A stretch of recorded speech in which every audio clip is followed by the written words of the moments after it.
Okay, it is 6 p.m. on Thursday, June 15th, 2023, and this is the first meeting of the newly established Policing Commission for the City of Albany.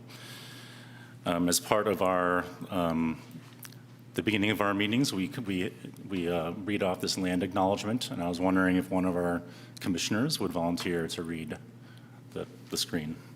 If not, I can do it. Okay. The City of Albany recognizes that we occupy the land originally protected by the Confederated Village of Lejeune. We acknowledge the genocide that took place on these lands and must make strides to repay the moral debt that is owed to this indigenous people, specifically the Albany tribe. We thank them for their contributions, which have transformed our community, and we continue to bring forth and grow the unity. The City of Albany commits to sustaining ongoing relationships with the tribe and together building a future for all that now may make this their home.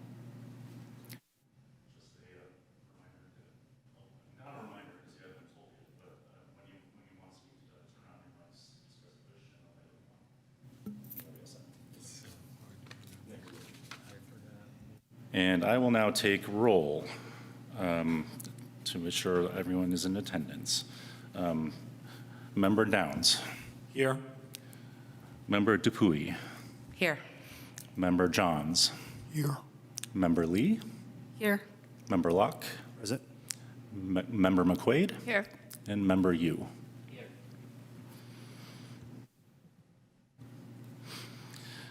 Very good. So initially, according to our agenda, the first item we were going to tackle after the call to order and land acknowledgement was the Brown Act training and commission purpose, which our city attorney will be leading us through. But she hit some traffic, so we're going to flip the order and select chair and vice chair first. Since this is a newly established commission and you guys maybe don't know each other that well or at all, I would like for each of you to introduce yourselves to the rest of the commission and the public listening at home. And at the end of your introduction, we'll say maybe a minute tops for yourselves. Let us know if you would like to be nominated for either chair or vice chair. So we'll start with Mr. Downs, or Member Downs. Thank you all. So I'm Greg Downs. I've lived in Albany since about 2000. Let's see. Do I have it now? Do I need to hold it? No.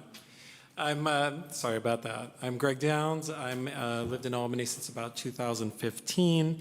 And I'm a professor of U.S. history at the University of California, Davis, focusing on slavery, emancipation, Reconstruction, constitutional rights. And I applied to join this because from about 2020, so about 3 years ago roughly from now, had been part of a group of people who had petitioned council to consider creating this, and then had served on 2 different committees that were formed in order to help to bring this to fruition. In terms of your last question, there are, I may well nominate someone else, in terms of that I would like to serve, but I am willing to serve in order, if it comes to that, in order to make sure that we build this on a strong footing and to establish it in a way that we'll be able to hand it off to the next group of people who'll be appointed in a year and a half from now. Very good. Member Dupuy. Hi, my name is Rebecca Dupuy, formerly Rebecca Gaeta. I am a 4th generation citizen of Albany. My children have gone through all of Albany schools. I did, my mother did, my grandmother did. So I am committed to making sure that this community is the best, the safest, the most fair and equitable place that any of us could live in. I would like to thank you for making the effort to make this commission come to fruition, so I appreciate that. And I wouldn't nominate myself, but if somebody wanted to, I would gladly accept the nomination for chair or vice. Very good. Member Johns. First, I want to apologize because I have the hiccups, so please excuse me. My name is Brian Johns. I've lived in Albany since 2010. I've served on the Waterfront Commission and the Social and Economic Justice Commission. I think this is a very important issue for Albany. Equity, fairness, police fairness, and its relationship with the city and the citizens of Albany. So I'm grateful and honored to serve and happy to do that in any way possible. Thank you. Member Lee. Hi, I'm Alex Lee. I've lived in Albany all my life, so that'll be since 2006. I'm now attending Albany High as a student and as previously a criminal justice intern for the League of Women Voters. I have been reporting on the process to create this commission and public safety academically and, for myself and for this community is very important, and through an equitable lens, that's what we're here for, so I'm honored to be here. Thank you. Member Good evening. Locke. My name is Justin Locke. I'm a resident of Albany, of course, and also a parent. My interest in this particular endeavor, this particular commission, is related to the fact that public safety and policing are fundamental to a healthy and vibrant community. And I think that I speak for many of the community within Albany that this is something that they want and need. Simultaneously doing so in a way that's equitable, that takes into account the multiplicity and diversity of voices in our community is something that should also occur. And so that's my interest here. Was also involved in the process of standing up this commission. So very excited to undertake this and see what we're able to accomplish. And Member McQuaid. Thank you. I'm Peggy McQuaid. I was raised in Albany, now live in the house I grew up in. So I've been here a little longer than you, Alex. I attended Holy Names University in Oakland, where I earned a bachelor's degree in political science. My career was spent with the Albany Unified School District. I was Albany Pool Director for 19 years. I was a member of the Albany City Council for 8 years, serving as mayor for 2 and vice mayor for 3. Before joining the City Council, I was on several different commissions or task forces, including the Albany Arts Committee, where I was chair for several years, and the Albany Traffic and Safety Commission, now the Transportation Commission. I have volunteered with or have leadership positions in many community organizations, including the Education Foundation and the Albany Community Foundation, the Albany Y, and Albany Rotary.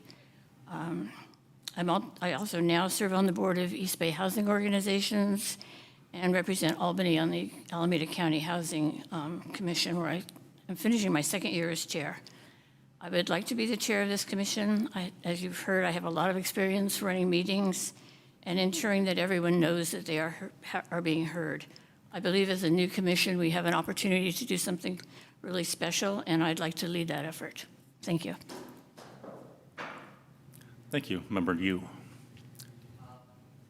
I guess there's not much to say, but my name is Aiden Yu. I am a junior at Albany High School, and I've been going to Albany's school district since kindergarten. I don't really have much experience in criminal justice matters aside from some academics and being leadership of my mock trial team at the high school. I believe that chair and vice chair should go to someone more qualified than I am, and also someone with more time. Thank you.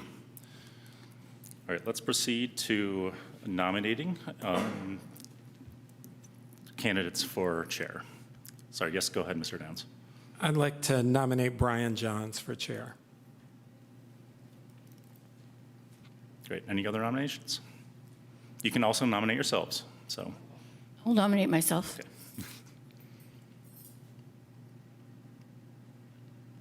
Any others? Okay, well, you will proceed to a vote on Peggy McQuaid's, Member McQuaid's candidacy for chair.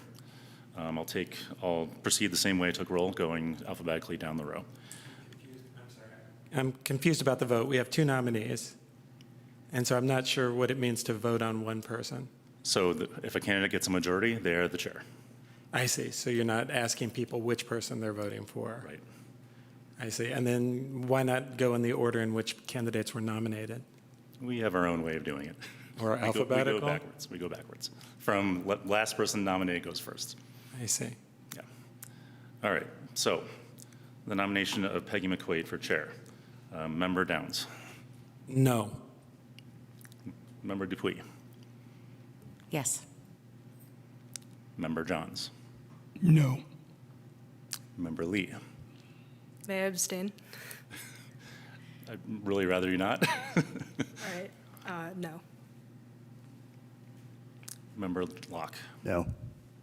Member McQuaid. Yes. Member Yu. Yes.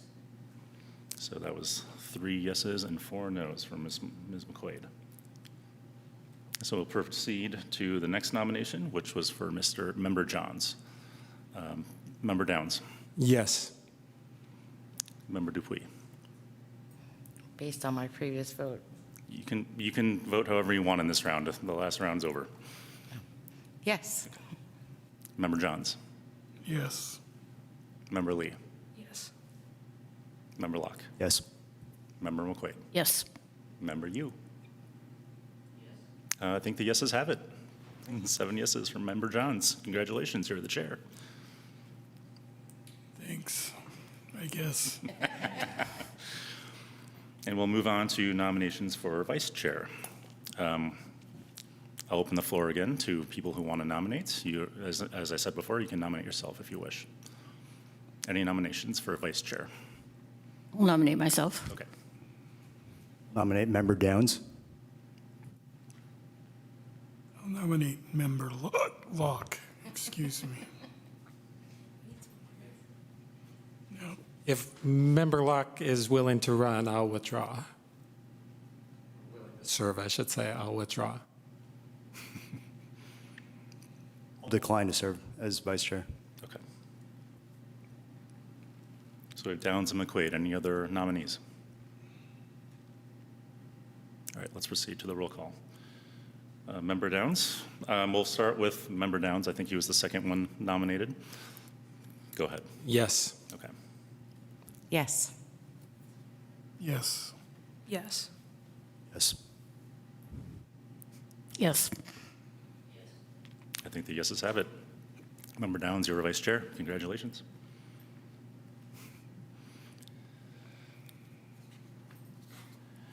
And we're still waiting on the city attorney, so I will see if there are any. Oh, you are here.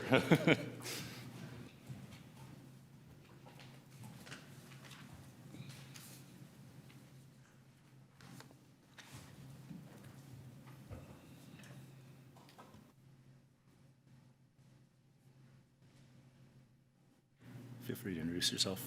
I'll do your slides. Just say next slide when you're ready. Thank you. Thank you for bearing with me for being late. And now we have a chair and a vice chair, so maybe this was the best order. I'm going to be presenting on the Brown Act, which I know some of you have probably heard and seen. It'd actually be helpful if you could raise your hand if you've either seen my presentation that I did earlier in the year, or if you've seen any presentation on the Brown Act.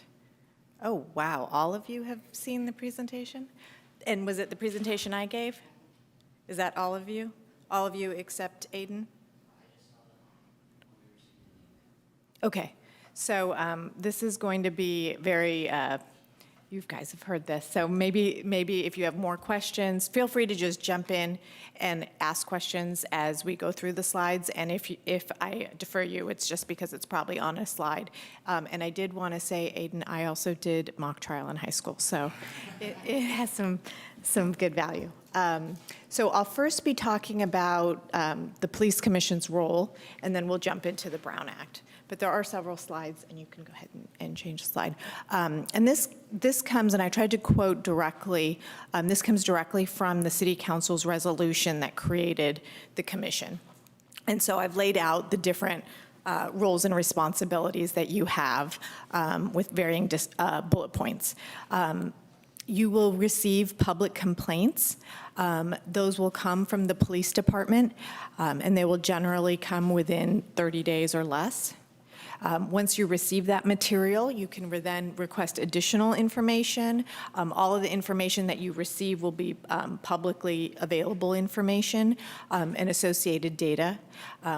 Once you review that information, which you'll do at public meetings because of the Brown Act, which we'll discuss, you'll then determine whether you want to recommend that that complaint be referred out to an outside consultant, and that'll be separate from any independent internal affairs review by the police department. If you make that recommendation will then go to the city manager. The city manager will review that recommendation in consultation with the police chief and our office, and then that'll be brought to the city council. Your recommendation will be brought to the city council, and the city council will ultimately decide whether to direct the city manager to hire an outside consultant for the investigation. So that's the process should you want to move forward with investigating a public complaint. Next slide. Keep thinking I'm doing it.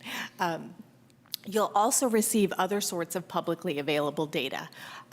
You can receive and request this information from the department. Again, it should generally be provided to you within 30 days. All legally public data on police stops, deployment of weapons, use of force, and other matters that you desire that are allowable to be publicly disclosed by state law. In addition, you can receive any information about the department demographics and performance, but that information will not contain any individually identifiable information on any department employee. Next slide. You'll also get regular briefings from the department on their training and recruitment, any policy changes they have, their structure and budget, and this is all to help you make any policy determinations and report so that you can report back to the council regularly. Any questions that you receive from the public, you can refer to the police department reps and ask that they be answered and brought back to you at a subsequent meeting.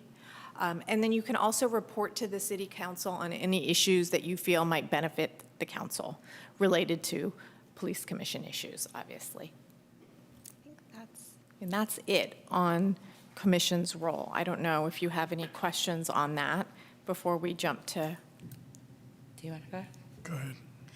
Okay, so on the first slide, when it was mentioned that what the process would be for any public complaint, prior to this commission, what was the process for that? There was no public process for that. Okay. So it's just the internal police department internal process. Okay, and then on slide 2, I was wondering if we could request that data proactively on an ongoing basis, like prior to each monthly meeting. Yes, I mean, so in the sense that like, I guess you have a meeting tonight, right? So Right. you could say, we'd like to receive this information. You want to ongoing receive this information, Right. correct? Is that Instead what you're of getting having at? to ask for Yes. it, you know? I think that's a fair request, so you can just say that we'd like to get this data on a monthly basis or however periodic, if you want to see. I don't know how frequently you want to see it. Okay, thank you. Make that request. And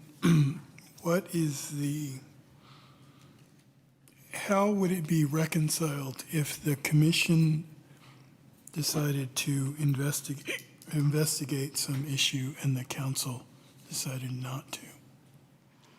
The council is the final decision-making body. So in the first slide example, when you make that recommendation and then it goes forward to the council, if the council chooses to not direct the city manager to hire that independent investigator, then that would not happen. And is the council required to give some reason? They are not. It is not. It's not required in the resolution. I suspect, just knowing the council and their deliberative process, that they probably would explain the rationale, but they're not required to. Okay. Should I ask for Member Johns to recognize me, or you tell me? I think you're the chair. I think No, I am John's. the chair. Sorry, I apologize. I think you're right. I think we have a chair now. Given that we flipped the order, we should just start the process with the chair leading Yes, the I'll meeting. recognize Member Downs. Thank you. So thanks for this presentation. I'm looking forward to the rest. My question is about the process of the consultant and what you know about where that stands. And in prior resolutions of council, there were specified role that we would have in this, and the resolution that was passed, it's less specified. So I wonder what you know about where the outside consultant or the RFP, process would stand. We haven't gotten to that level. I think we'd have to decide that, should you make that recommendation and should the council move forward with it. I think it would be, it would be the city manager making the hiring decision on the consultant. And so we deal with that when it comes, but we don't have a per se process laid out in the resolution. And so if I could just do one follow-up. So then the presumption is not to have someone on retainer, but to seek someone in the event that there is a request. I suspect that would be the case. I mean, it's probably going to depend how often you're making Sure. recommendations and how often the council is authorizing. If this was a frequent occurrence, Sure. then we may want to have someone available. If it's a very infrequent occurrence, then I would suggest that we just deal with it on a case-by-case basis. Thank you.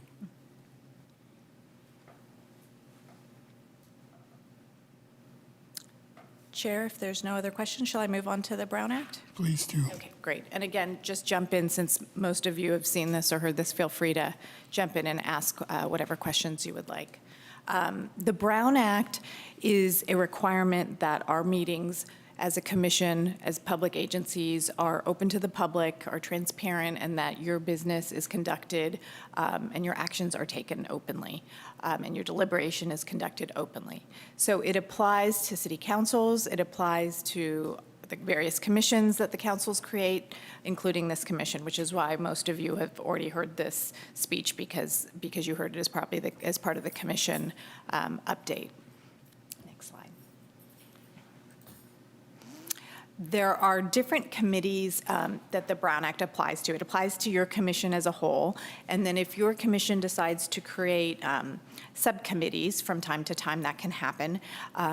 The ad hoc committees, which we'll also talk about later, are not subject to the Brown Act. Standing committees are subject to the Brown Act. The difference between the two are both can be less than a quorum of the commission. Your commission is 7 members, so both in theory could be 3 members. If you're an ad hoc committee, you're temporary. Temporary is not defined. I was just asked this by another client. What does that mean? And I don't think she's going to like my answer, but I think 1 year's safe. Pushing on 2 years doesn't make me feel very comfortable.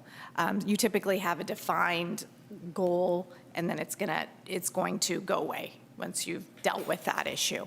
And sometimes, as is the example I'm just giving you, it goes on and on and on, and then it shouldn't be temporary anymore. It should be standing. And then if it's standing, it's because it's a longer period of time, and even if it's less than a quorum, it's going to be subject to the Brown Act. Next slide.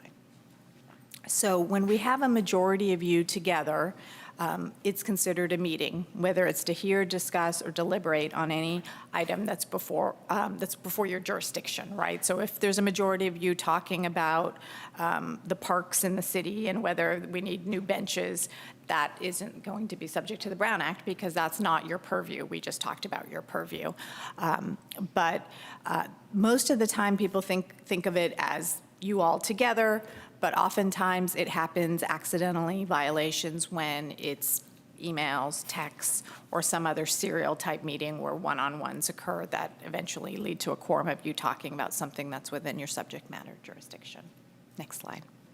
So this is the example of one of you talking to another commissioner who talks to another commissioner who talks to a 4th commissioner. You have 4 of you talking about something related to the police commission. And likewise, in the hub and spoke example, it could be even a staff member X, talking to each of you and trying to get your thoughts on something.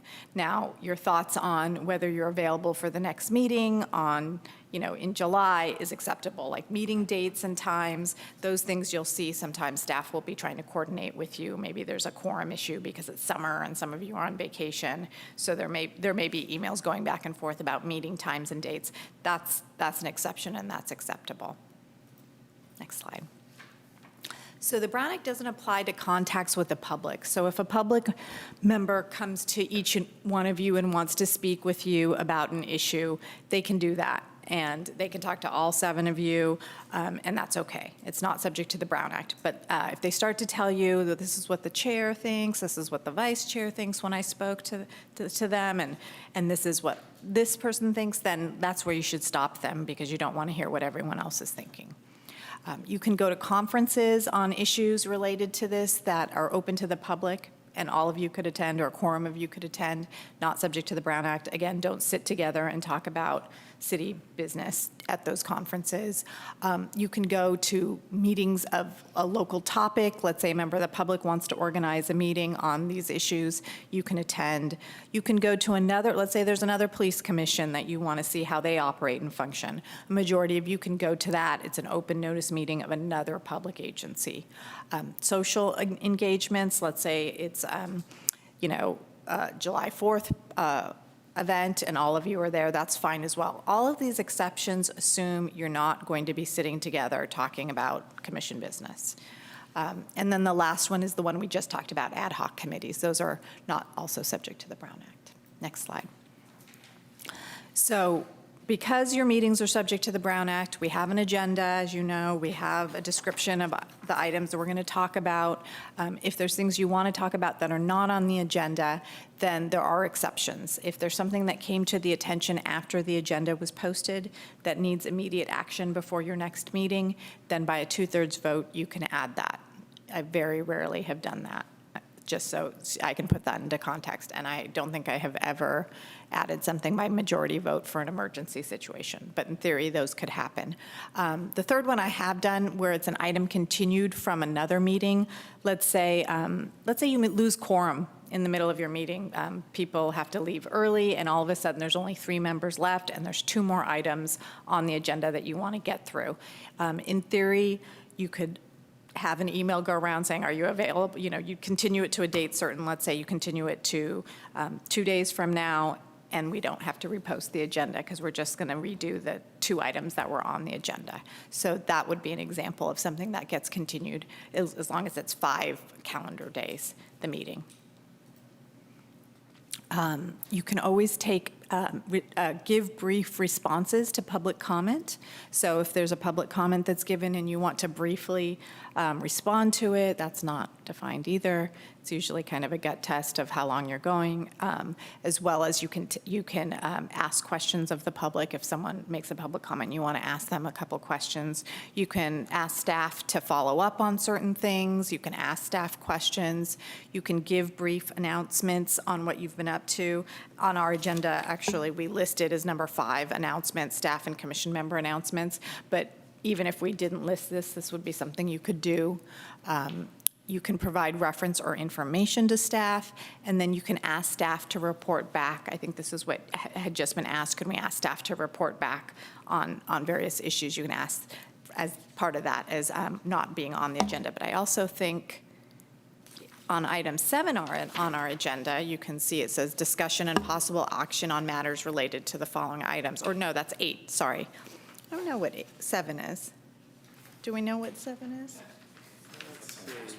Discussion and possible action on matters related to the following items? Is it? That's kind of a placeholder for future meetings. So you can see that we have some placeholders here, just so that it prompts, like the chair can go through this and know this is time for announcements and future agenda. When you get to 8 on future agenda items, that would be a time to ask for things you want to see on the next agenda. And even if it wasn't on the agenda, you could do that, but this is just a placeholder for you to do that. We're going to talk about social media. I know you've heard this before. The general rule of thumb is that you can post on social media. Until recently, the Brown Act didn't address this. Now we have clear guidelines. You can post. You can provide information about your commission. You can say, this is what we're going to be discussing tonight. After the meeting, you could say, this is what we discussed. Would love your thoughts. You can ask questions on your social media, but your social media has to be open. You can't block people if you're going to use it for this purpose. If you want to block people, then you should have what I'll call a private account, which is more your private life, and that you can block away. But if you're going to use one account for your, your public commission business and your private business, then you can't block people. So that would be my big suggestion to you, is if you're going to mix the two, then make sure you don't block. And then if you're reading other commissioners' social media, just make sure you don't respond in any way. Don't comment, and that includes don't put a like or an emoji. That's considered a comment. And then don't discuss, as you can imagine, just like with email, don't discuss amongst yourself on social media commission business. Next. So the rules on teleconferencing have changed over the years. The traditional rule on teleconferencing, which still exists, is if you want to participate virtually or in a different location than this building functionally, you would have to list your location on the agenda. So let's say you were on a work trip or you were on vacation, but you still wanted to attend the meeting. You would have to list the location in detail, the address, and it would have to be publicly accessible to the public. So if you were at a vacation house, you'd have to be comfortable that someone could, in theory, attend from that location. And there's no bar to where that location is. I do think it can't be like a cruise ship that people can't have to pay, for instance, to access. But if it's in Australia, I don't think there's a prohibition to that, let's put it that way, if you're willing to stay awake for the time difference. If you do that, it has to be posted with the same type of posting requirements that this agenda is posted. So 72 hours in advance, has to be posted in that location. So sometimes that can be a problem if you're on vacation and you're not getting there until 24 hours in advance. That's not going to work. All votes in that meeting would have to be roll call. We do roll call anyways here, if I recall. Most cities don't do roll call, so that can be tricky, but for Albany, we do it anyway, so it's not an issue. During the pandemic, this no longer applies to us, but everyone was able to meet virtually, so we had our Zoom meetings where the whole council or commission and the public participated on Zoom. That's no longer the case, so we're in person. So you have to either use what I call the traditional rules if you want to participate virtually, or the new rules, AB 2449, which are limited in circumstance. Did I talk about this at the last meeting? Yeah, I did. Okay, then you know this too. So we'll do the next slide. The two options you have are just cause and emergency. Just cause is limited to a child's care or caregiving need. You need to take care of a child, a parent, grandparent, grandchild, sibling, spouse, or domestic partner. You have a contagious illness that prevents in-person attendance. That's been pretty common. I've had to use, I personally haven't had to use it, but some of my clients have had to use that, whether it be COVID or some other illness. You have a physical or mental disability need, or you're traveling while on business for the city or another state or local agency. So this can't be traveling for work. It has to be traveling on behalf of the city, or if you happen to work for another state or local agency and you're traveling on that behalf. You can only use this twice in a calendar year, and you have to have a quorum of you participate in Albany. You have to give notice as soon as possible of the need to participate remotely, and then during the meeting, you would describe that. If you have a contagious illness, for instance, you don't have to say, I have COVID. You can just say, I have a contagious illness, and that's why you're participating remotely. And that you would do that at the very beginning of the meeting during the call to order roll call portion of the meeting. The next exception is for an emergency. This is limited. It's described as a physical or family medical emergency that prevents in-person attendance. Again, a quorum has to be participating here in the building. And you have to, in this situation, you have to actually get permission from the commission. So at the very beginning, under the call to order roll call, you would announce, I have again, some level of detail. You don't have to be specific as to your medical issue, but you would need to indicate, I have this issue, and the commission would have to vote on it. It doesn't need to be, this is another exception, it doesn't need to be listed on the agenda because these things often happen without very much notice. So they've made it clear that you can just do that. Again, I would do that right under call to order, roll call right at the beginning, and announce it, and then there would be a vote. And if the vote was to allow for permission to participate, you could do so. Oh, I already jumped to that. Let's see. 20% of the time. You guys are meeting monthly, if I'm not mistaken. So if for some reason you meet less than 10 times a year because your meetings get canceled, you can only use emergency circumstances 2 times. If you meet, once a month, then it's 20% of your regular meeting calendar. And just cause you can only use twice during the calendar year. So in theory, you could have 2 for just cause and probably 2 for emergency if that was the case. Your camera in either of these situations has to be on at all times, which sometimes can be hard to remember because the old days of Zoom, people didn't keep their cameras on all the time. If you have an adult in the room, you have to announce who they are and their relationship to you. And then all votes are, again, we talked about roll call. If there's a disruption on the city side of the Zoom, not necessarily your side of the Zoom, then the meeting can't continue. So if for some reason, I should knock on wood, but we've been very good, I feel like, with the remote meetings and capability. But if for some reason there was a problem on the city side, then the meeting would have to end. And we've talked about the quorum. So any questions on the Brown Act before I get to the Public Records Act? Okay. Yeah, see, all of you can probably give this speech. The Public Records Act is another law that is in the government code that allows the public to access the city's records. So it allows an ability to inspect and to have the records promptly available. So once the public makes a request for publicly available documents, not all documents are publicly available, but to the extent they are available, they will be produced for either the public to review the documents, or if the public wants copies, they can obtain copies for a cost. If they're electronic documents, then there's no cost. They just get submitted electronically in some manner back to the member of the public. It's done within a certain period of time. There's a response that needs to be given within a certain period of time, just to let the member of the public know that the request has been received and when they'll receive the documents. And then the goal is to produce the documents as quickly as possible, as well as helping the requester to adequately make a request. Sometimes we get very broad requests, but maybe someone's looking for something very specific. And the more we can narrow the request down, the faster we can get them the documents. So oftentimes it can be helpful to assist the requester in making sure they get what they want. But oftentimes we get broad requests and those take time. And the city will produce those documents in batches. That's the gist. There's a lot I could talk about the public records, but I kind of wanted to keep it simple. Happy to answer any questions. I think that's my last slide. After questions, yeah.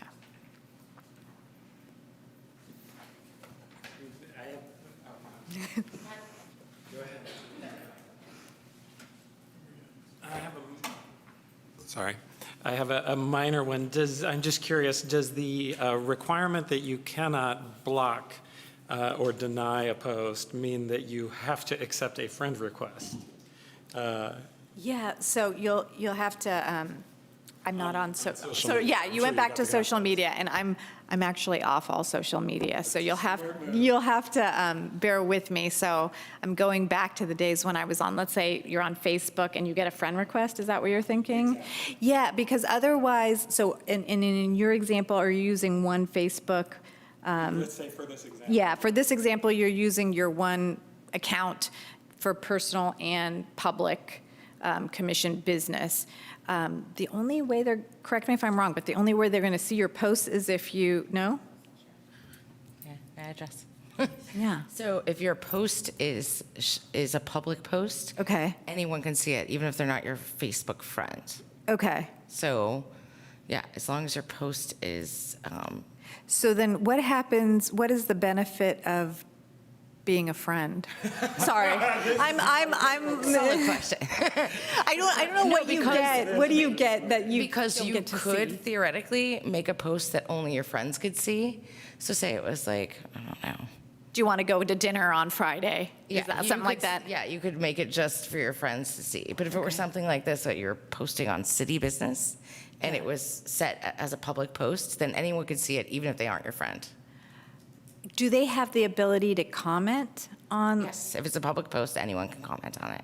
Anyone can see it, anyone can comment, and so the only difference in that friend issue is that you can like self-segregate who certain posts go to? Right. I may want to get back to you on that, because it feels like you could, but I'm not sure that meets the letter of the law.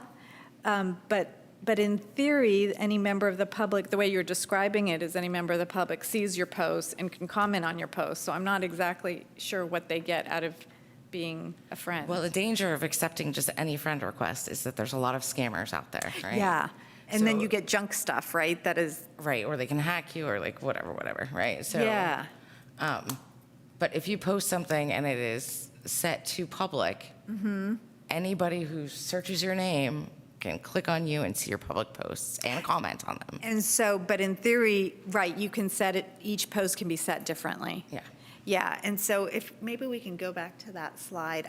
I think my concern is reading, and I need to look at the letter of the law. My concern is the letter of the law may not match, as I mentioned, because I think that slide says, yeah, one for, oh, the other way, sorry. Yeah, you had it. Cannot block or deny access to post, which the way you describe that is you're not.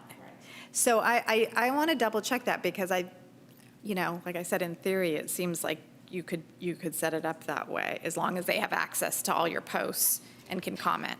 Yeah, and my thought is sometimes if you make a post and people are commenting on it and say you don't like the tone of their posts or their comments, or you don't like the content of them, you can block that person from future comments on that post. So I think that would be, And that you have to be very careful about blocking on comments just Yeah. because you don't like the.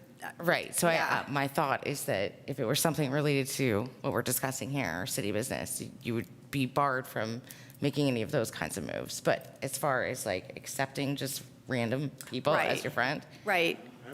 Yeah, no, I Doesn't think seem that's fair. I think that's an Safe. excellent question, and I'm gonna follow up on that, because I want to confirm that you can do that so that you're not accepting people unnecessarily, especially if you keep your settings the way we've just discussed. So that'll be something I will get back to you so that we can either announce that at your next meeting, or I think maybe it'll be helpful for the public to hear it too. So we'll get that information publicly available. Let me write that down before I forget. Are there any other questions? Chair, I believe there's a member of the public who had raised his hand.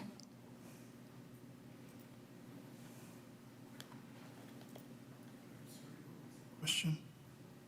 I saw that a member of the public who's on Zoom had raised their hand. Oh, I didn't know that.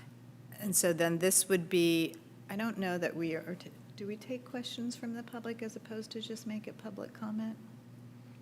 We're supposed to after each item, so yes.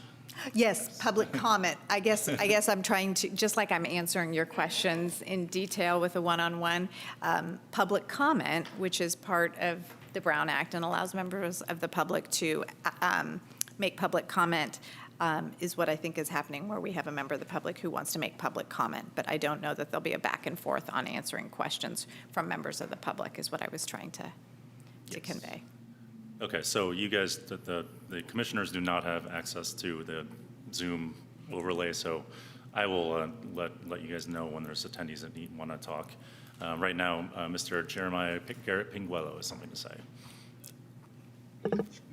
My intent was not to, interrupt the flow of the meeting. I could always wait till the end of Mala's presentation. I think typically public comment is at the end or the beginning. But if your wish is for me to make my public comment now, I can. But respectfully, I could also wait till Mala's presentation is over. I mean, it sort of doesn't matter that much because I think I'm she done. was wrapping up anyway, and the next section is public comment anyway, so it's sort of 6 of one, half dozen of the other. So feel free to proceed. Okay, yeah, well, this public comment is on this specific agenda item, not on topics that are not on the agenda. So I'll go ahead. If you guys want to start my 3 minutes, let me just go ahead and start for this agenda item. Yeah, so regarding Chair Downs' questions about the investigator or the person that would,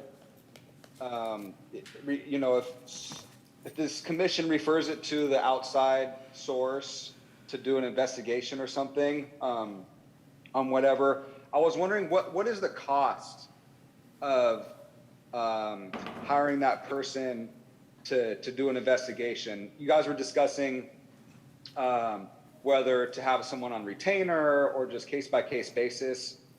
Well, what is the cost? You know, what is the budget for this commission? I don't know if there's a budget, but those things do cost money, right? To hire somebody, an outside consultant. You know, and so also regarding that topic, is it possible that, I was on the Social and Economic Justice Commission, and we did a very in-depth study on what company or what consultants were going to do something regarding social and economic justice.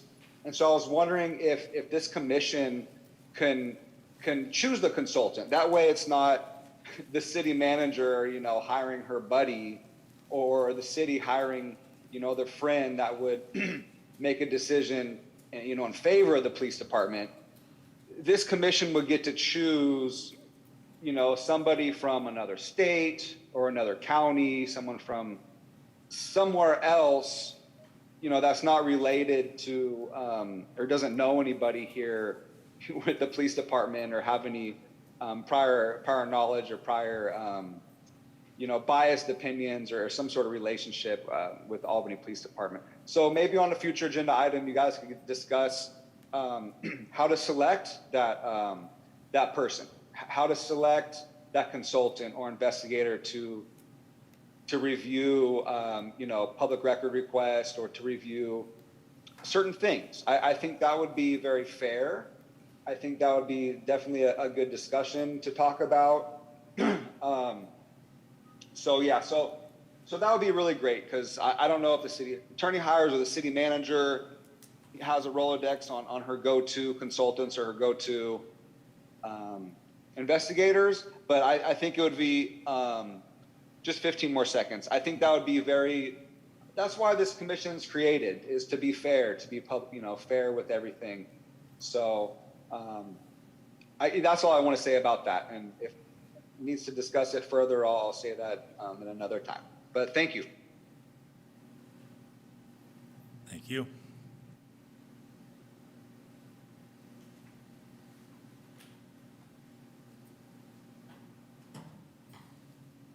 So would this be the time then to add that to the next agenda? You could bring that up. I do want to clarify, it is the city manager who selects the consultant. I don't think that's within the purview of the commission, but if that's something you wanted to discuss, it's your pleasure, but just from the resolution and the process, it's not contemplated that the commission would make that selection. But if that's something the commission wanted to discuss, just in terms of the Brown Act discussion, you could say this is something we want to bring up at a future meeting, and then when you get to that item, which is 8, you could also reiterate that this was something you wanted to have come back. Okay, well, I guess can I ask the other members of the commission whether they would like to discuss this at some point and then add it to the agenda?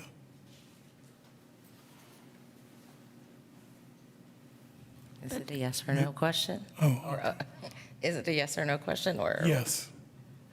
Is this the agenda topic? No, I think the request is whether to put it on a future agenda. You wouldn't actually be discussing the issue. We have a time for that. Isn't this right now the time to talk about the Brown Act? Yes, and sometimes I've seen it, as you know, Commissioner McQuaid, that sometimes people will bring it up in either situation. Because you can definitely just push it to item 8 on the agenda, but given that it was also just brought up, it's something you can say, we want to see it come forward, such that when 8 comes up, you've already Okay, because my decided. inclination is to be responsive to the public comment and to honor that comment by making sure that we address it if we need to. So that's my question is this the time to put this on the agenda so that we make sure that we address it in the way that the gentleman reiterated? I don't think you have that authority, which is why I feel like I've addressed it, but if you want to discuss it, then we would have to put it on a future agenda. So perhaps we should table this till we get to item number 8, and then we can put it on the agenda, because I do think it's important. Okay.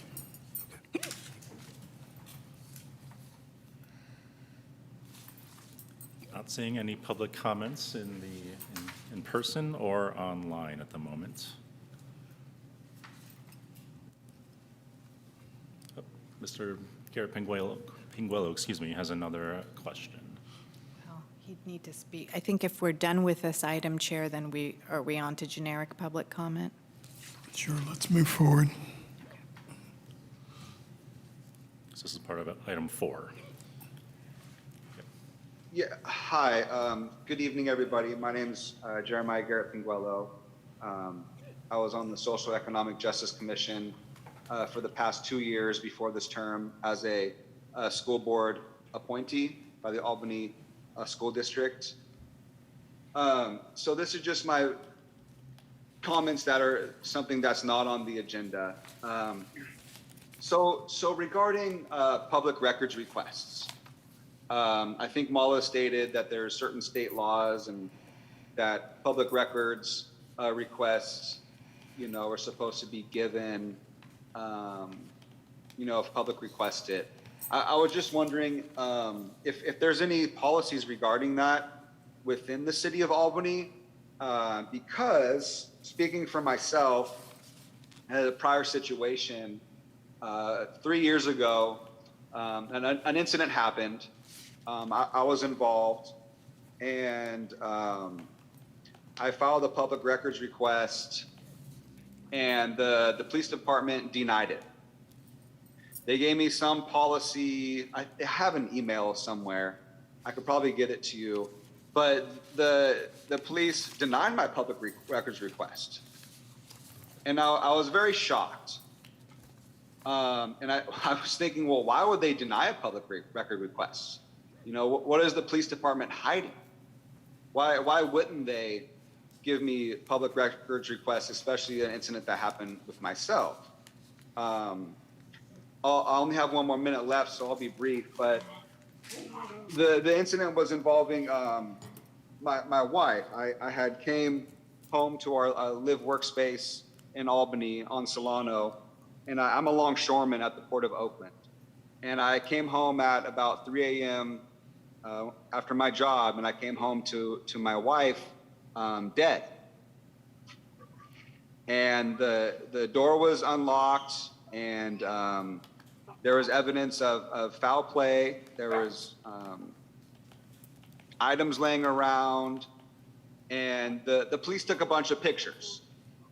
And when it all happened, the police had thought I had done something, or I don't know what was going on, but I woke up the next morning with over 50 bruises on my body, head to toe. And I showed up at the police station the next day wearing shorts and flip-flops, no shirt. And the lieutenant had taken pictures of all the bruises on my body from from the police department, police manhandling me or brutal police department. And so they didn't want to release those photos because they were hiding, the bruises. So I just want to discuss that in a later date.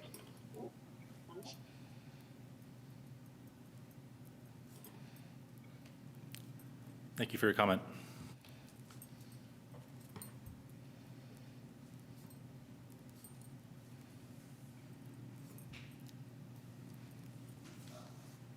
It's working? Hi. I was wondering, it might come up ironically, but I was wondering why the city of Albany is allowing students or high school students or people under 18 to be on commissions, unlike other cities. Yeah.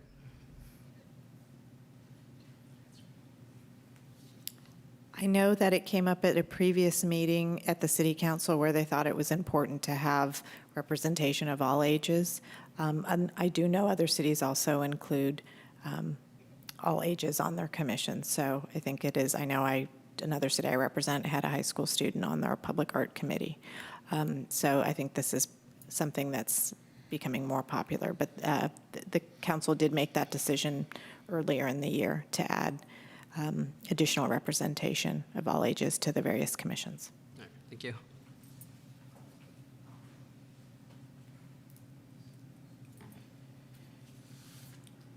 Not seeing any further public comment requests in the room or online.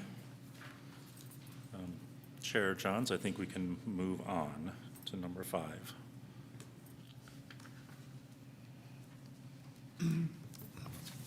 So do we have any announcements?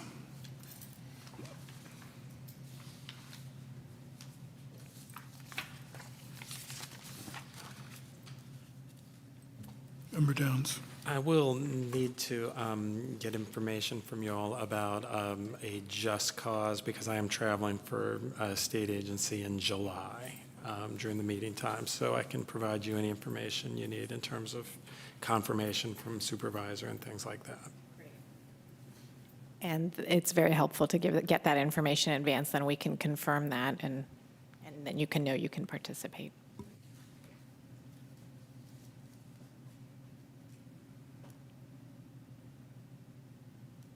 Anyone else?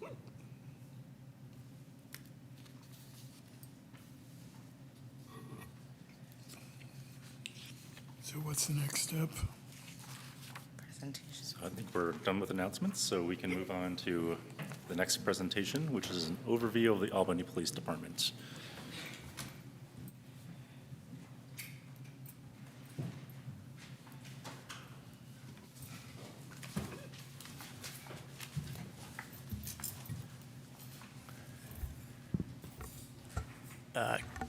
Actually, can you go, there you go, thank you. Good evening, Commissioners. Thank you for participating in this. Kind of echoing what Commissioner Locke said, public safety is extremely important to the community and to help it thrive. It's something I've been doing for the last 29 years. Fortunate enough to spend most of my time here at this organization. So thank you. It's important. I'm looking forward to working with you, having my staff work with you to help you learn more about the police department and how we provide our services to the city. And hopefully we can come out and improve the way we're doing things and build on the solid foundation we have with the community right now. Great, thanks. So I'm going to just give you an overview of kind of how the police department works, how we're structured. Our mission is our driving statement of what we strive to do to police the city, and we strive to provide the highest quality police services through efficient and professional policing. And how we do this is kind of a multi-pronged approach. We use our core values to guide us on a daily basis and when we're making decisions. One of the biggest things we do is we establish a strong culture that talks about how we're going to treat people not only inside of the organization, which I think relates to how we treat people outside of the organization. So I think if you have a strong, healthy environment inside, you're going to have that on the outside, and officers and our dispatchers are going to treat the public well. Also, we believe in that just because the law says we can do something, it doesn't mean we should do it or have to do it. A simple example would be you stop somebody who has expired registration for over a year, the car would technically be eligible for tow. Well, if the officer finds out some of the circumstances, they may not tow the vehicle. And that can even involve an arrest where you decide not to. So just because the law says you can, doesn't mean you have to or should. And then the biggest thing for us to kind of keep our culture going and make sure we're, providing good service is we're hiring the right people. We take time to get to know people before we hire them, make sure they're getting into this job and have a good heart when they're getting into it and are getting into it for the right reasons. And that helps us, again, establish our culture. We not only kind of learn about them through their background and hiring process, but then when they're in the field training program, we learn about them, we integrate them into our culture and expectations, and then they have a 18-month probation as well, and we want to make sure they're a good fit for our organization and the community. Next slide.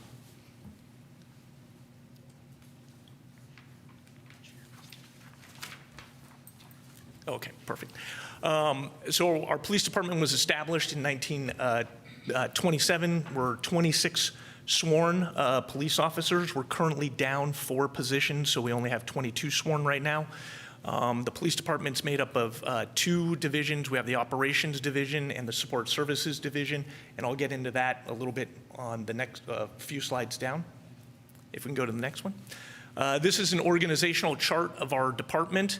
You'll see, again, on the left-hand side, we have the lieutenant who oversees the day-to-day operations of our operation division, which is pretty much everybody in uniform, includes our parking enforcement people. And then on the far right side, you'll see our support services lieutenant, and he is responsible for our investigations division, our dispatch center, our records division, and our records division. Next slide. This is a breakdown of our department demographics. If you look at the top, that's the overall police department makeup. On the left lower corner is our sworn, so those are our police officers, and on the right is our non-sworn, so that's our dispatch and support services staff. I don't know if there's a way of making it bigger, if anybody can see. I'm older, I have bad eyesight, so I can't really read those numbers, but I think they can probably give you a copy of the slide.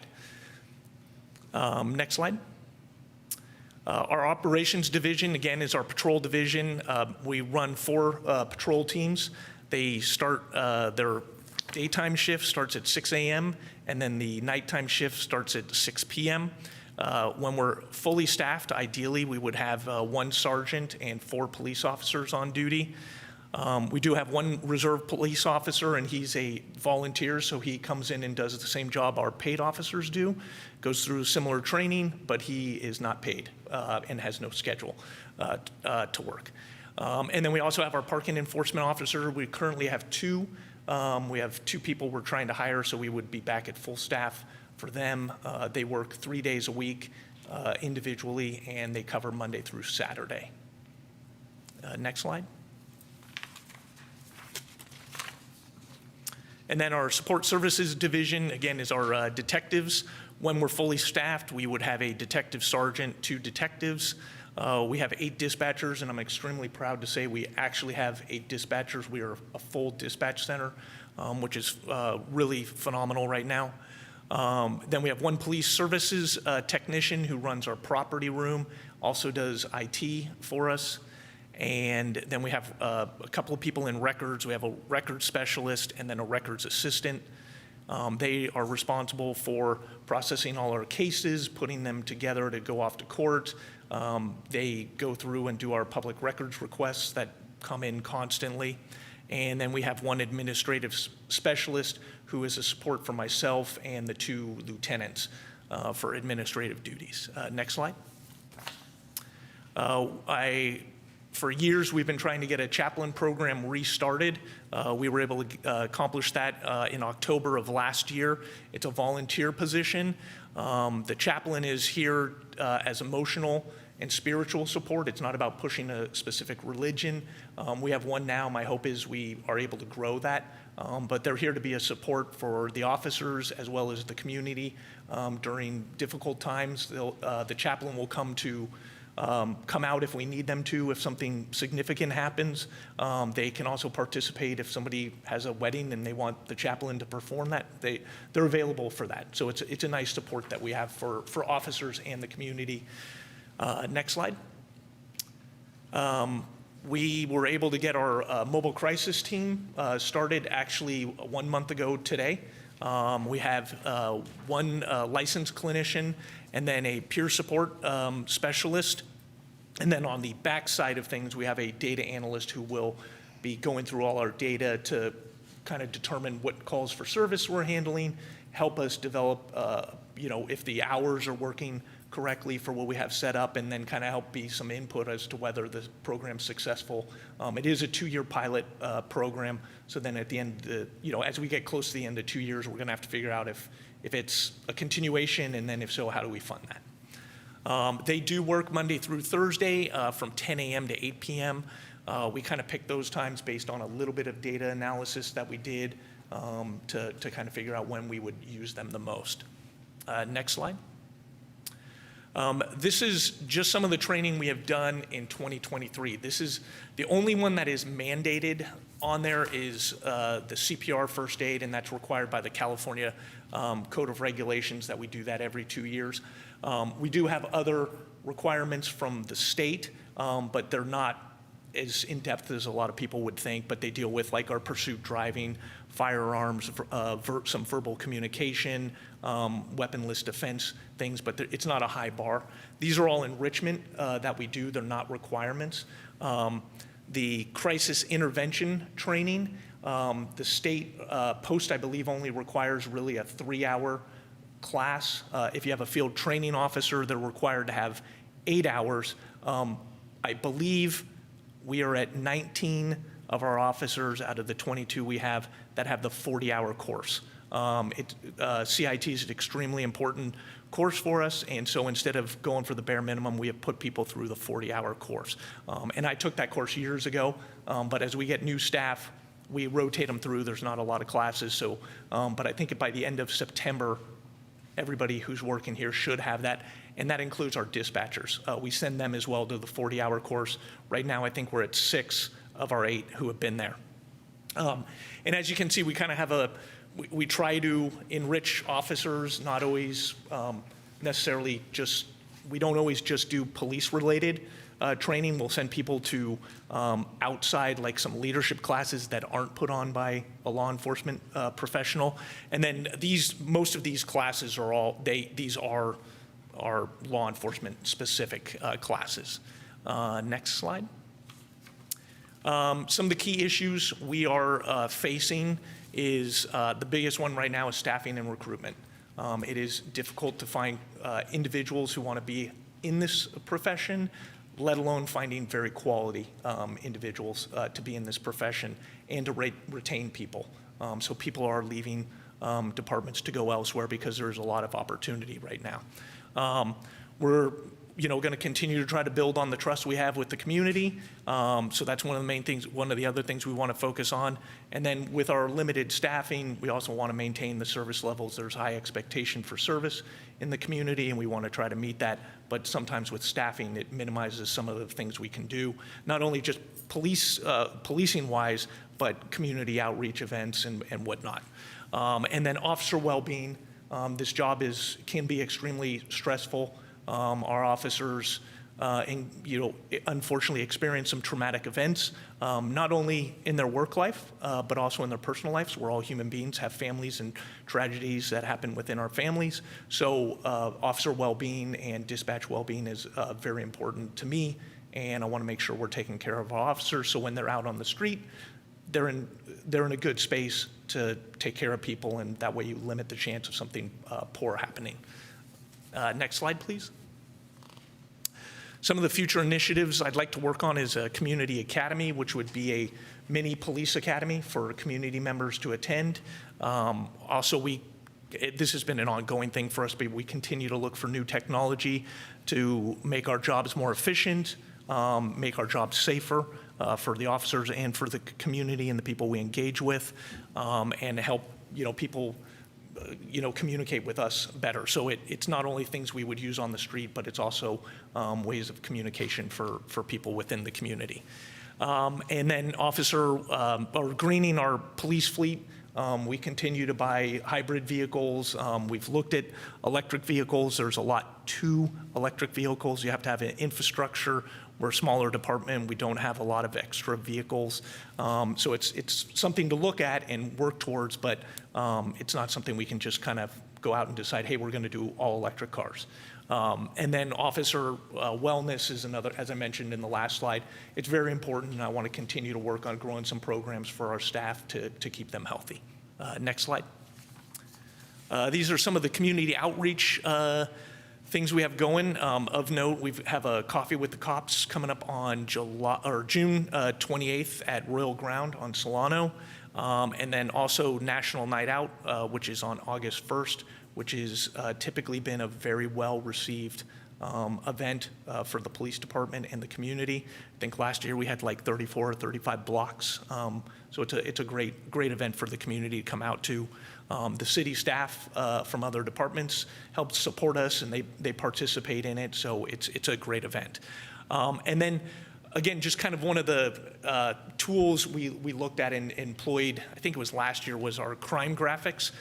And they're going to jump on and show you. This is a tool that will allow people to kind of see what's going on crime-wise within the city. And we'll walk you through it. So you can go to our website. It's under Crime Mapping Bulletin and Press Releases. And yeah, thank you. And then if you just click on the crime graphics, there we go. Great. And then if you can click on the right screen, if you hit all. Yeah, actually, I think it's good. Maybe, and then if you, yeah, there you go. And then if you go to the left for the date range, why don't you put in like May 1st till now, and then if you hit search, and then if you drill in a little bit, keep drilling in, there you go. So that will start popping up these little balloons, and you can click on those, and they'll tell you what the crime was, the date. It'll give you the case number. So you'll have that information. And then what you can also do, if you go to the upper right, you'll see heat map. It's kind of in the lighter blue. That will give you a sense of the hot spots or where there's more activity. So in the upper left, kind of at the base of Albany Hill, you'll see there were more cases, and that was a more active area of call. So it's a good tool if you want to kind of find out what's going on in your neighborhood or citywide. And then also it has our police bulletin. So if you go to the left and click on the police bulletin, we have that. We try to update that regularly, but we have one person who's able to do that. They were actually out sick for an extended period of time, so we're a few days behind, but they're back at work getting it caught up. But that gives you a little bit of information you can go to, and then if you go to press releases, that'll give you, I don't know if you've signed up for our like e-notifications, but when we send out something from the police department, we also post it on this website, so you have access there. And then the About button, if you click on that, that just brings you to our homepage. And then, can we go to the other slide? Back, yes, so we also just started a program on Tuesday. One of our sergeants came up with this, and again, this is a new tool for us to help communicate or allow the community to communicate with us their needs. We've assigned a area coordinator program, so a sergeant is responsible for their own individual area, and so we have 3 areas set up for residents, and then we have area 4 is actually for the schools and businesses, and there's email links there, so people can actually just click on that and they send an email and it goes to the sergeant responsible for that area. These are for non-emergency issues. Sergeants get days off every so often, so it could be a couple of days till you hear from somebody, but it is a way of sending us if you're having an issue with, let's say, a car that's been parked on your neighborhood and you don't want to pick up a phone and call us, you can send an email here, or if there's other issues that you're not even sure who who needs to handle it within the city. If you send it to us, we're really good about connecting people with the proper city department to handle the issue.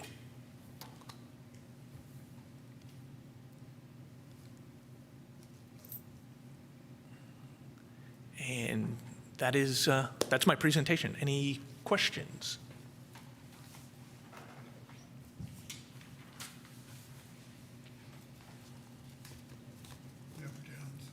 Thanks so much, Chief. Generally, a question, policing, as you well know, it doesn't stand still, both in the sense of technology, but also in the sense of responding to a public that has, constantly, undergoing evolutions in its expectations. How do you think you help experienced officers respond to those changes? In a way, in a very different scenario, I'm well aware of the way, experienced people can say, the old way was the way we did things. Right. And yet the world keeps moving. How do we help the experienced officers respond to these new public expectations? So for me, it's conversations that we have. I can't talk to everybody, but I try to. When there's big changes that happen, I try to go to briefings and have our officers understand the why behind it. I look for my staff to explain that.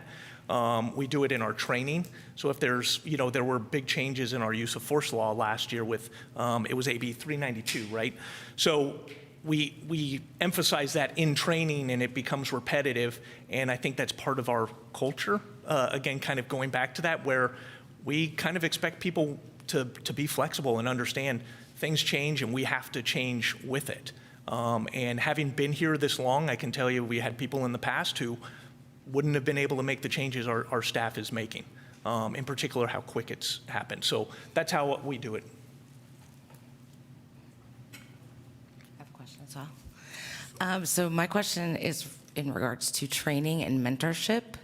I have noticed that a lot of the officers, uniformed officers, appear to be very young. Either that or I'm just getting old. I'm not sure. But recently, early morning hours of April 21st, my mother died in the middle of the night.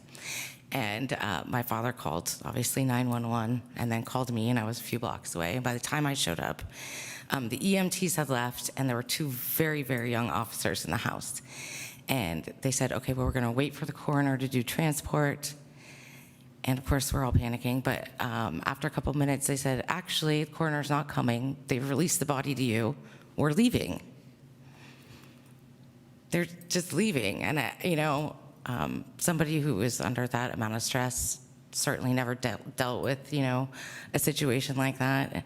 I had no idea what to do, And I'm just wondering, in terms of like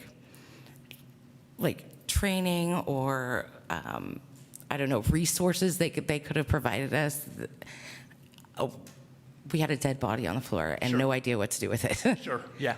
Yeah, and I would expect them to be able to kind of explain to you, hey, you have to contact a mortuary, go through that, and some of that can be things that fall through the crack, but if you let us know about that, those are the ways we can fix things. We're human beings, we're not perfect, and so we do have a card that we hand out for people in situations like that does let people know what needs to happen. And so, again, we are struggling with trying to hire new people, so it's part of our training process, and sometimes things do slip through the cracks. So, and I guess my follow-up question would be, like, when you have young or new officers, do you try to pair them with a more seasoned or veteran officer when they go out on calls like that? We do. During the training program, we have more seasoned officers, but I will tell you, we had a lot of people retire, other people go, so our training staff becomes a little less experienced, and it's not unique to us. Other departments are going through it, but again, we kind of look for our supervisors to be there to supervise and do their job and help mentor and train people.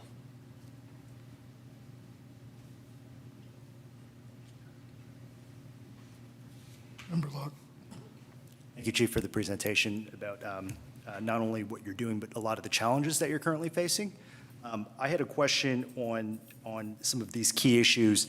You named officer well-being one of those, and I think the previous question also touches on this a bit.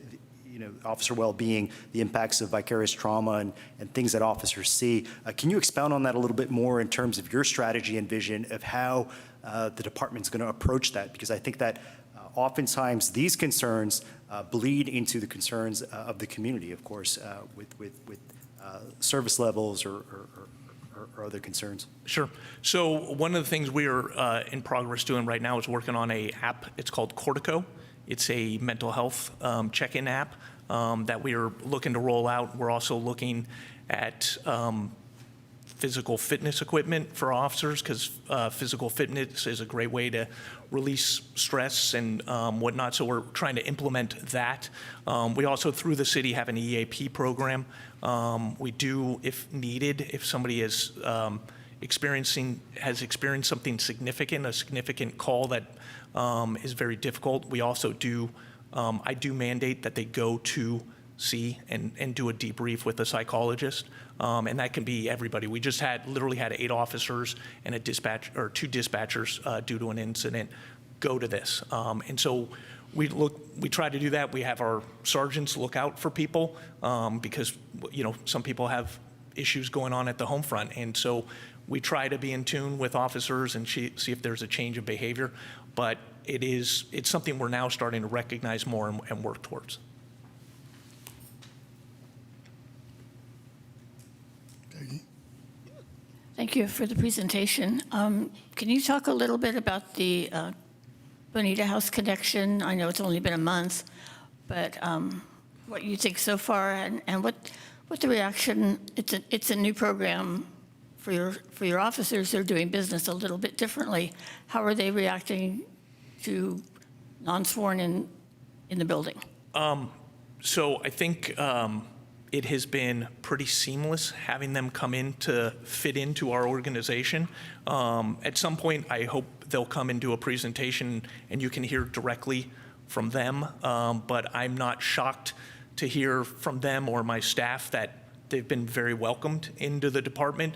We still, there's occasionally a couple of calls where we'll be, oh, well, maybe we should be sending an officer too, so we're still navigating that a little bit. But overall, I think it's been a good program for us in the short period of time.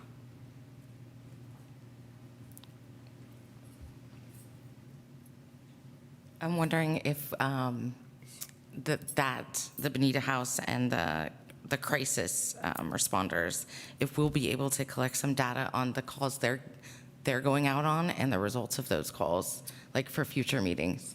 Yeah, I would imagine we can get you that info.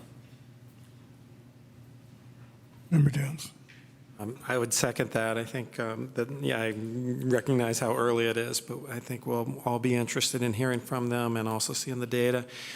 How would you describe the process for evaluating and moving toward correction, of officers? I mean, what's your process for developing your own sense of confidence of which, what officers are doing what things well and what are the areas where they need either more training or they need guidance or they need mentorship?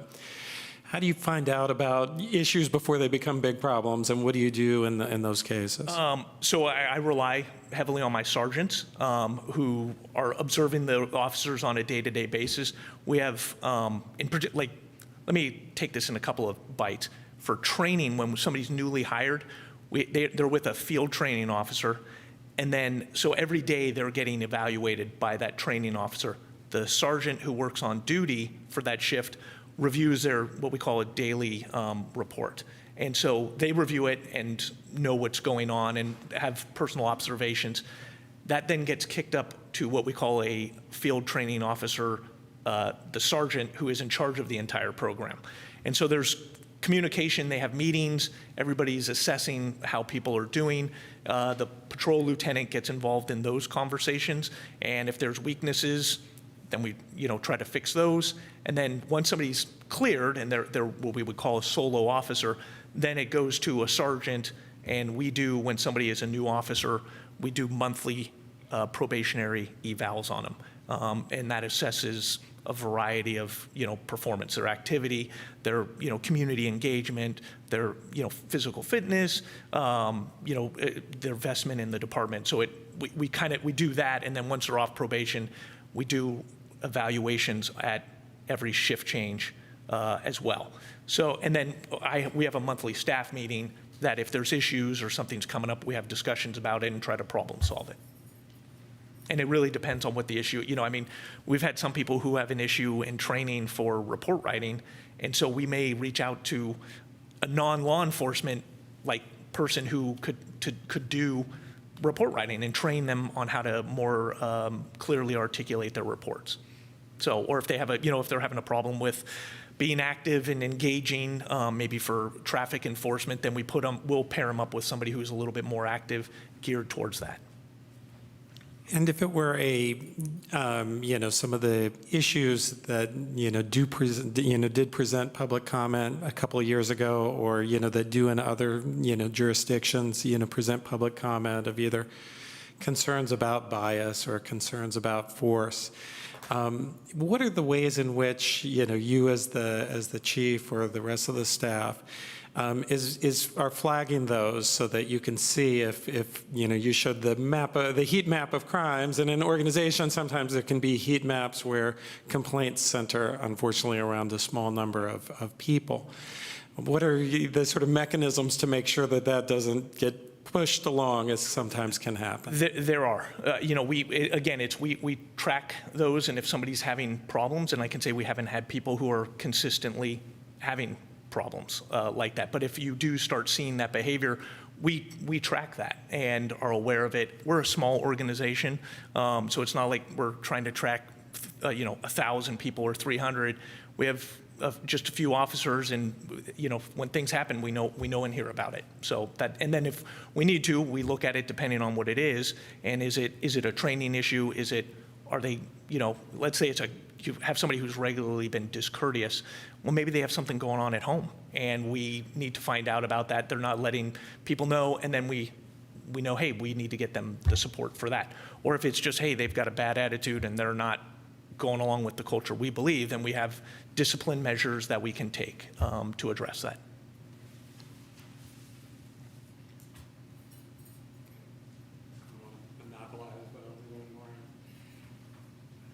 What do you see as practices developing on the sort of ongoing and public awareness of the challenge of the public's role in creating bias policing? In other words, we had someone, I think I'm fair to say, in the public meetings calling in, talking about experiences that this person had had with police that stemmed not from, you, who this person spoke highly of, or even of the officers, but of calls from the public, and a sense that, particularly black individuals get more calls for, suspicious character. And that's not something you all create, and it is something that you all have to respond to. What are the things that, you can do, and then what are the things that can be done with the public to deal with that? Sure. So we try to filter those calls on the front end through dispatch of really what is the behavior that is triggering the phone call.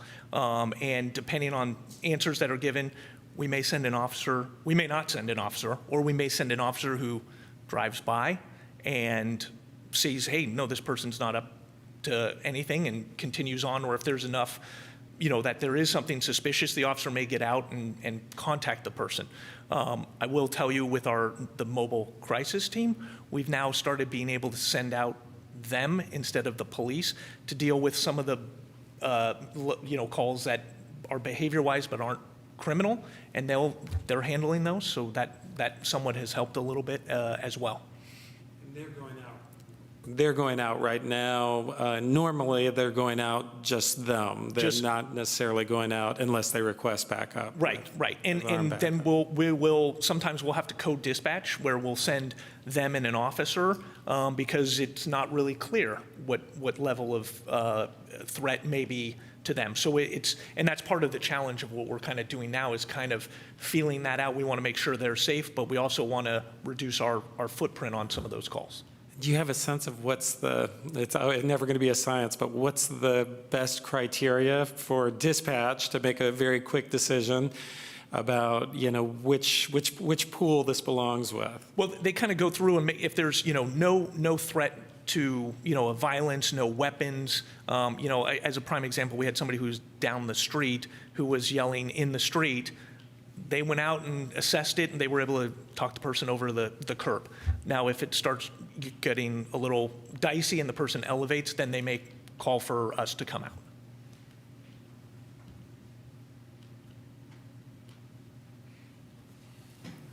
out. So you mentioned evaluations of police staff earlier. I was just wondering, what happens if a police officer is found to be substandard or not up to the standard for the evaluation? Then they could be put on a performance improvement plan with expectations and work with their sergeant to improve their performance.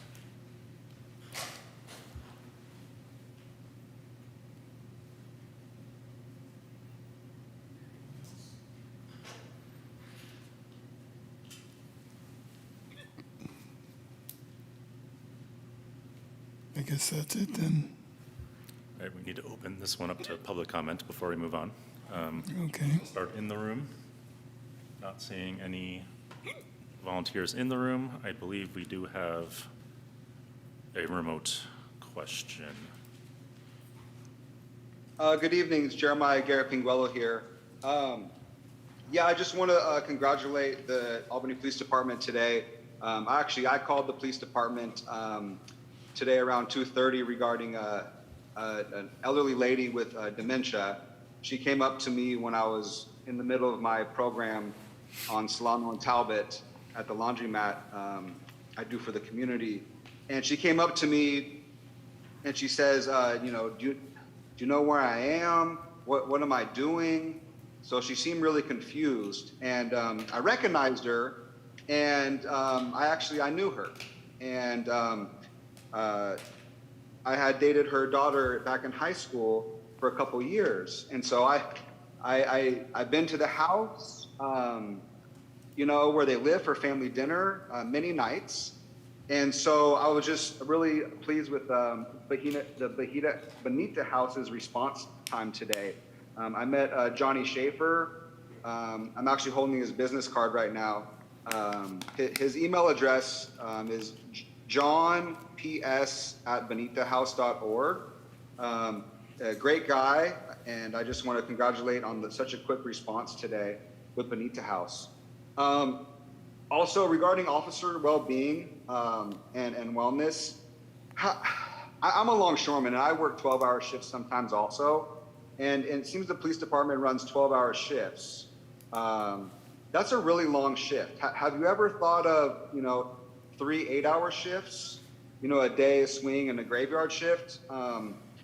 Because 12 hours is a very long time. And I'm not sure if the pay for the officers is 8 straight and 4 overtime, but, it could possibly be less on the budget if you hire, shorter shifts. And if you start at 6, you got to leave the house at 5 because you want to be on time to work.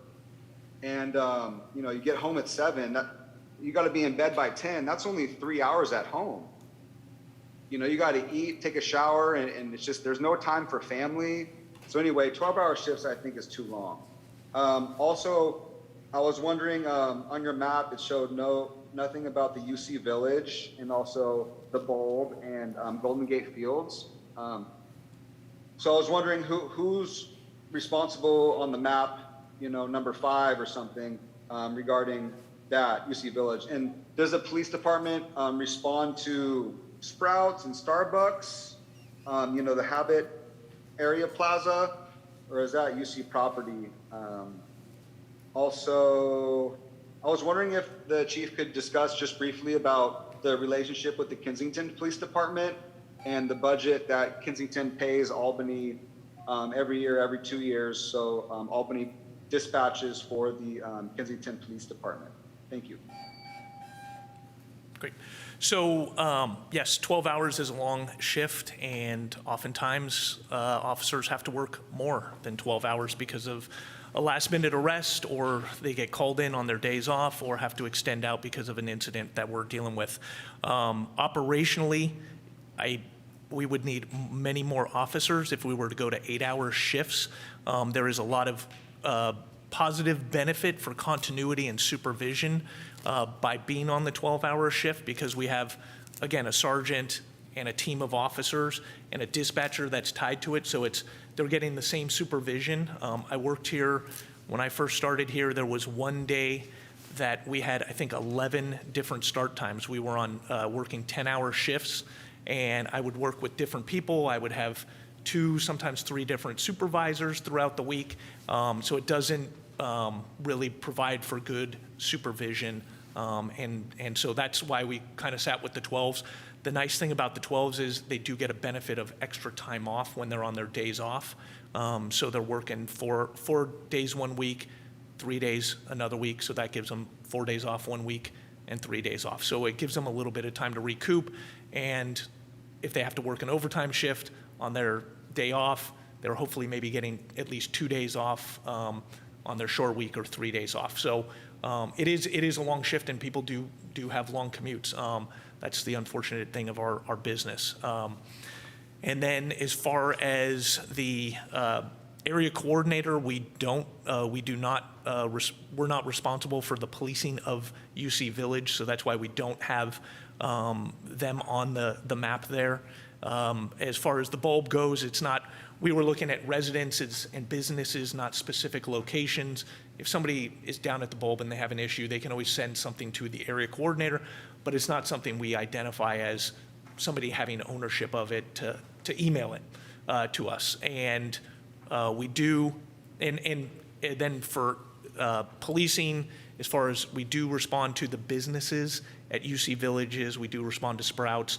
That is our jurisdiction, Habit Burger, and they would fall under that area 4 of a business to email to us. So I think I got all those.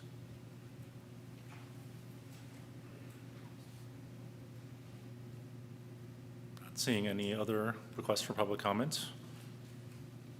Chair Johns, we can move on to number 7, although that's sort of a placeholder for future meetings that'll populate. Can I move on one quick thing? I know you all came and visited us at the police department, and I think I told everybody, but I will reemphasize it. I would encourage you all to come and do a ride-along. I know Co-Chair Downs has come, Chair Johns has come and experienced what we do. I think you found it a good experience to learn and see the people who are providing police services to you. So I would encourage all of you to do it. We are 24 hours a day, 7 days a week, 365 days a year. So feel free to come at some time. The only requirement I have is that I have an actual supervisor on duty when you come to a ride-along. But our job is extremely complicated, and I think sometimes when you're actually there seeing how we do our work, it provides a little understanding as to why things are done the way they're done.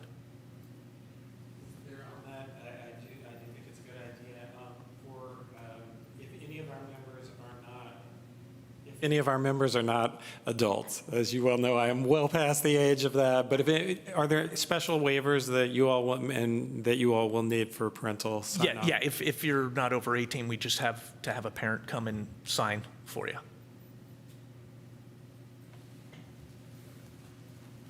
Thank you.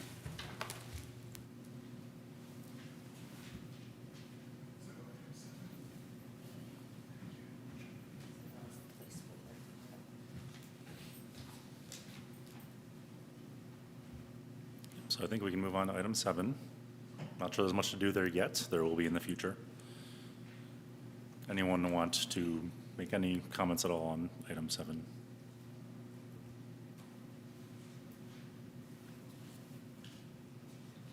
Okay,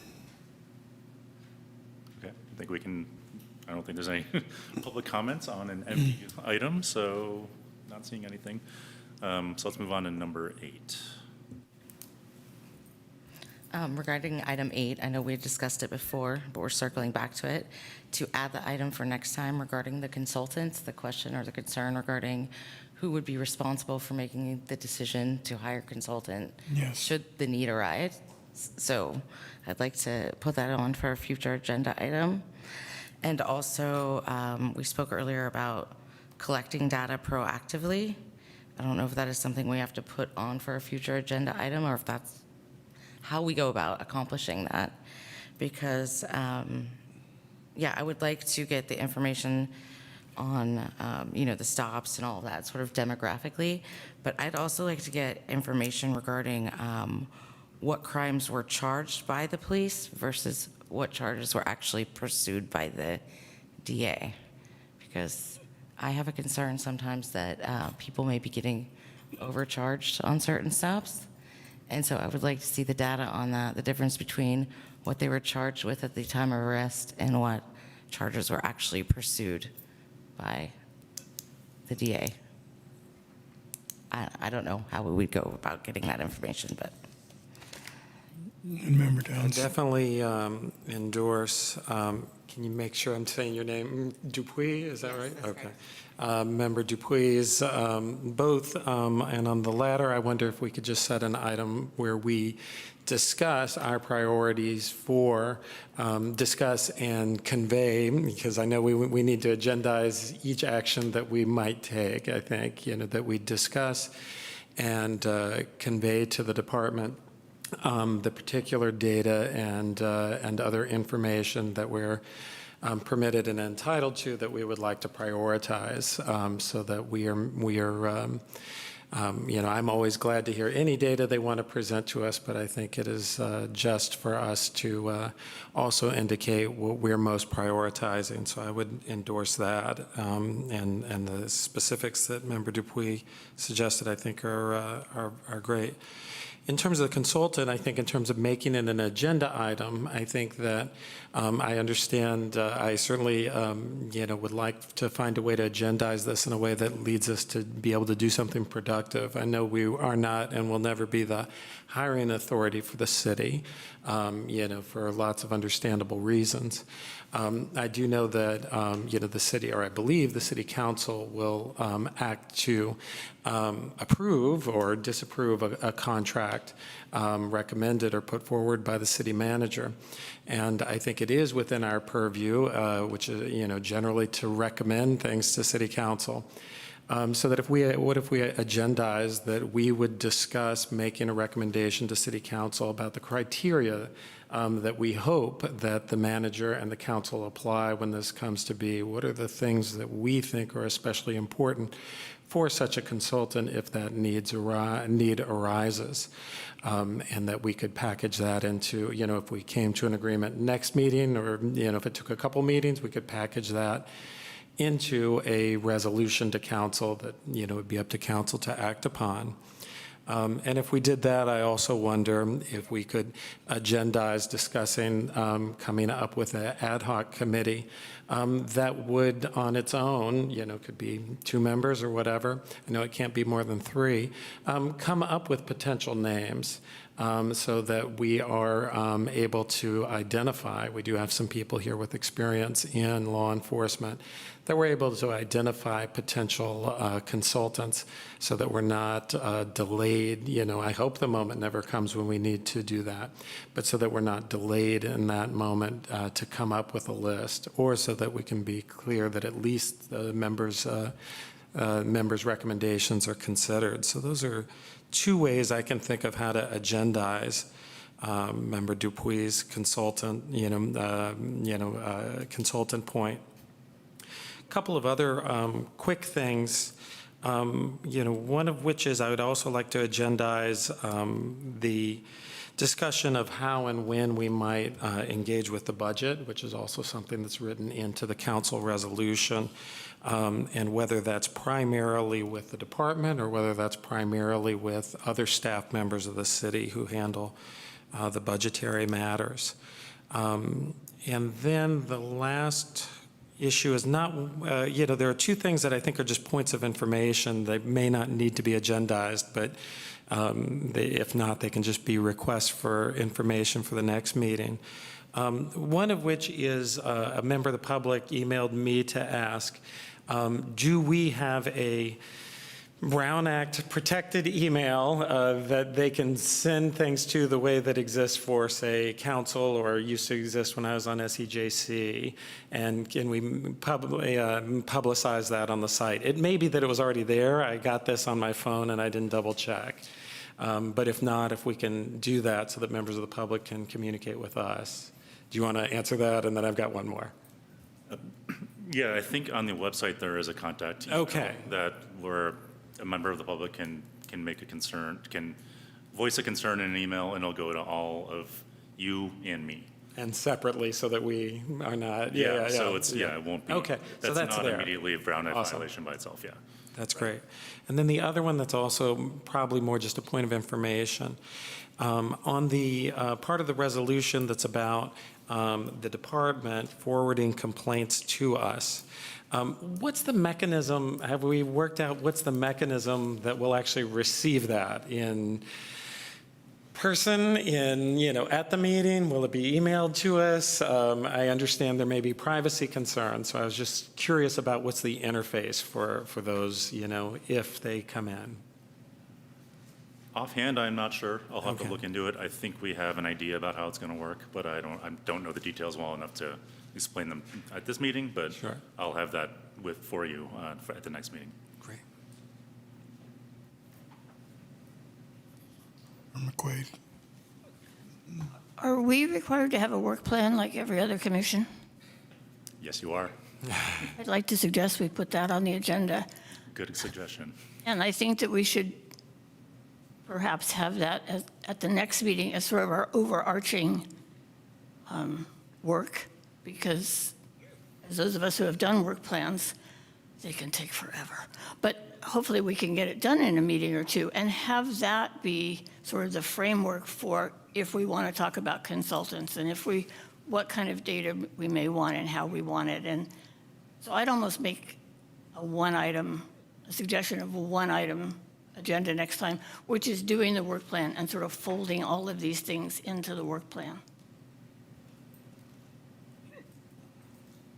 That's a reasonable way to go about it. I think that's workable.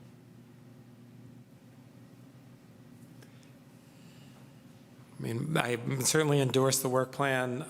I also think it is, useful, given that the work plan works on a certain degree of breadth. I do think it is useful to, to include on it, if we have the time, the agenda items that have already been talked about would be my preference. Because I wouldn't expect the work plan, based on other ones I've been on, to drill down into some of the details about how we're prioritizing which piece of information or things like that. I'd expect the work plan to say that we will prioritize. So I would like to at least be open to keeping those. Just for my information, because this is the first commission I've ever sat on, what exactly would a work plan look like? What kind of things does that detail? The kind of, I imagine our purpose is sort of theoretical, and then the work plan is actually saying these are the steps we're going to take to achieve those. But to what level of detail does it go to? What does it look like? Is there an example I can see? I think I'll actually kick this one back to Member McQuaid. She's more experienced than me. Thanks. Every advisory body does it a little bit differently, but basically, it's what your purpose is by resolution or ordinance resolution, and then sort of your standing items that you're going to do all the time and things that you'd like to accomplish. And it's a 2-year work plan. Does that help a little? That's not very helpful. And then you can also add things you'd like to do. No, I think that's helpful. I'm wondering, is that something that is also posted publicly, like everything else that we do, once it's created? Mm-hmm. And the council approves the work plan. There's a time that you go to council. The chair will go and present the work plan. They'll either look at it and go, this is great, or maybe you should work on this, or are you out of your mind? Try again. And traditionally, council does not like a lot of items. You don't want to go with 20 items. You might want to go with 8 or 9. And a key part from prior time is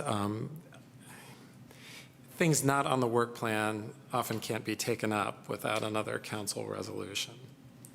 So it is a sin and haste, repent at leisure aspect of if your work plan doesn't include it, it can be quite challenging to ever add it in. So it does, in that sense, pay, at least in my experience, to be broad enough to give members the room to do the things that the resolution empowers.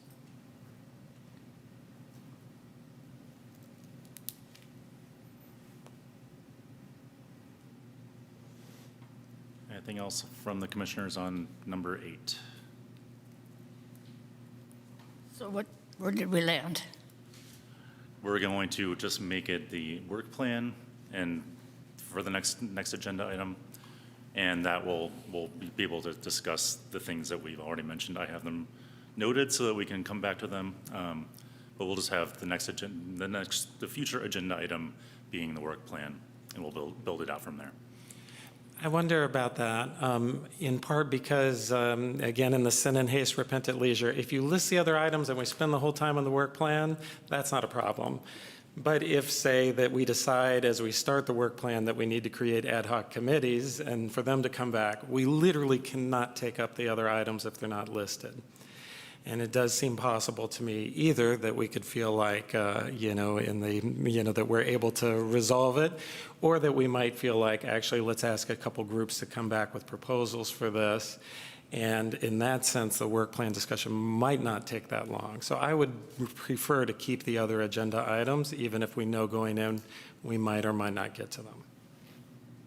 Okay, that's a fair request. I think we can do it that way as well. But we'll make the work plan that's sort of the number one item and go from there. Thank you. Let's take public comment on this item before we move on. Not seeing anyone in person, but Mr. Garapinguello has his hand up online. Yeah, thank you. A couple of future agenda items. One is regarding the fentanyl epidemic. This past year, I was able to get the school district, all the teachers certified and educated with Narcan. Now it's in every classroom. I'm glad I was able to spearhead that. I'm also in touch with One Pill Can Kill campaign.